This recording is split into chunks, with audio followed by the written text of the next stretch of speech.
ওই দুনিয়ায় যদি তোমরা খারাপ কাজ করো, খারাপের সাথে চলো, অন্যায়কে তোমরা সঙ্গী করে নাও, শাররাইয়ারা যারা পরিমাণে অন্যায় করলেও লিল্লাহি ওয়াহিদুল কাহার, আমি ওই দিন হব নিষ্ঠুর, নির্দয়, পাষণ্ড, অন্যায়ের প্রতিদান দেওয়ার জন্য আমার বুক কাঁপবে না।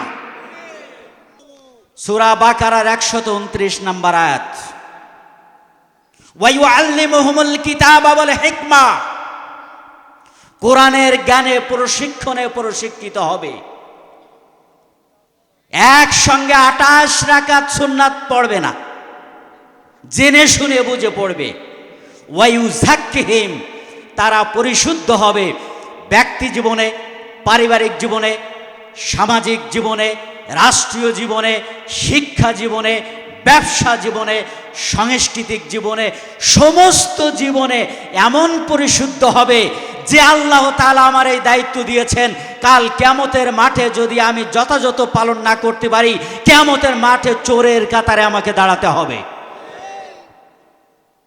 সূরা সফফের 9 নম্বর আয়াতে আল্লাহ তাআলা বলছেন, ওয়াল্লাযী আরসালা রাসূলাহু বিল হুদা ওয়া দীনিল হাক্কি লিইয়ুযহিরাহু আলাদ দীনি কুল্লি।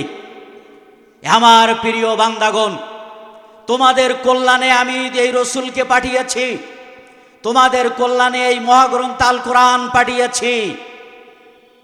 যে রাসূল সম্পর্কে আল্লাহ তাআলা সূরা আম্বিয়া এবং আহজাব 21 এবং 107 নম্বর আয়াতে যে বলছেন, ওমা আরসালনাকা ইল্লা রাহমাতাল লিল আলামিন, আমি গোটা পৃথিবীর মানুষের জন্য রহমত স্বরূপ প্রেরণ করেছি। লাকাদ কানা লাকুম ফি রাসূলিল্লাহি উসওয়াতুন হাসানা, যার আদর্শের ভিতরে রয়েছে তোমাদের উত্তম আদর্শ, আমি সেই নবীকে তোমাদের লিডার হিসাবে প্রেরণ করেছি। আল্লাহ তাআলা আরো বলছেন আল্লাহ তাআলা যে আমি তোমাদের জন্য যে গাইডলাইন প্রেরণ করেছি, সেই গাইডলাইনটি এমন, এই পৃথিবীতে সাহিত্যিক, কবি, গবেষক, প্রবন্ধকার, রচয়িতা, তারা যারাই যেটা লিখুন না কেন, শেষে যে লিখে দেন, ভূমিকাই লেখেন যে আমার এই লেখার ভিতরে যদি কোনো ভুল ত্রুটি পাওয়া যায় আগামীতে বলে দেবেন, পরবর্তী সংস্কারে সংযোজন বিয়োজন করে আমি তা শুদ্ধ করব। কিন্তু আল্লাহ তাআলা আমাদের জন্য যে গাইডলাইন কোরআনকে দিয়েছেন, একবার ভূমিকাই বলে দিয়েছেন, যালিকাল কিতাবু লা রাইবা ফি হুদাল লিল মুত্তাকিন, আমি যেই কোরআন তোমাদের জন্য পাঠিয়েছি এটা যদি তোমরা মানতে পারো, এর ভিতরে কোনো ভুল নেই, তোমরা ভুল খুঁজেও পাবে না, সংযোজন বিযোজন করার প্রয়োজন হবে না, এর মাধ্যমে তোমরা দুনিয়ায় শান্তি আর পরকালে মুক্তি পাবে।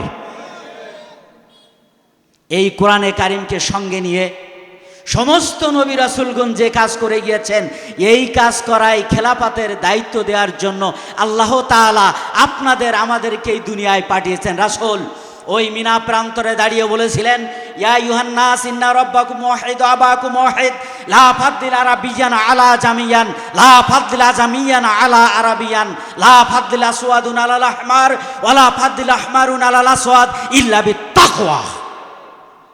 তিনি বলেছিলেন, আমাদের রব এক, আমাদের পিতা এক, আল্লাহর কাছে আরবীর কাছে আজমির কোনো আলাদা মর্যাদা নেই, সাদার কাছে কালোর আলাদা মর্যাদা নেই, ধনীর কাছে গরিবের আলাদা মর্যাদা নেই।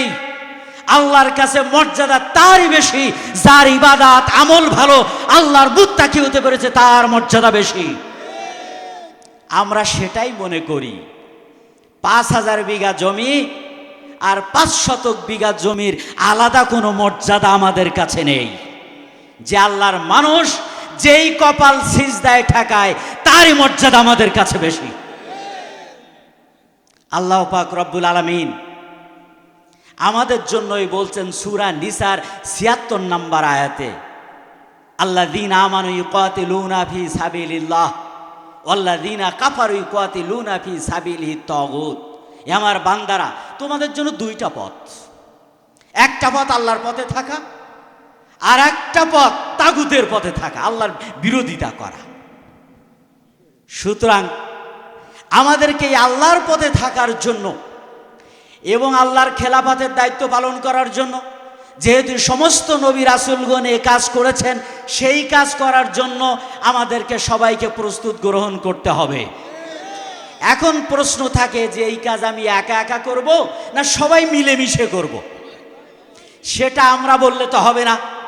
আল্লাহ তাআলা কোরআনে কারিমে সূরা সফফের 4 নম্বর আয়াতে বলছেন, ইন্নাল্লাহা ইউহিব্বুল্লাযীনা ইউকাতিলুনা ফি সাবিলিহি সাফফান কান্নাহুম বুনিয়ানুম মারসুস। সীসা ঢালা প্রাচীরের ন্যায় ঐক্যবদ্ধ হয়ে কাজ করতে হবে। সূরা ইমরানে আল্লাহ তাআলা বলছেন, ওয়াতাসিমু বিহাবলিল্লাহি জামিয়া ওয়ালা তাফাররাকু, তোমরা একসঙ্গে এই রজ্জুকে আঁকড়ে ধরে কাজ করতে হবে, বিচ্ছিন্ন হওয়ার কোনো সুযোগ নাই।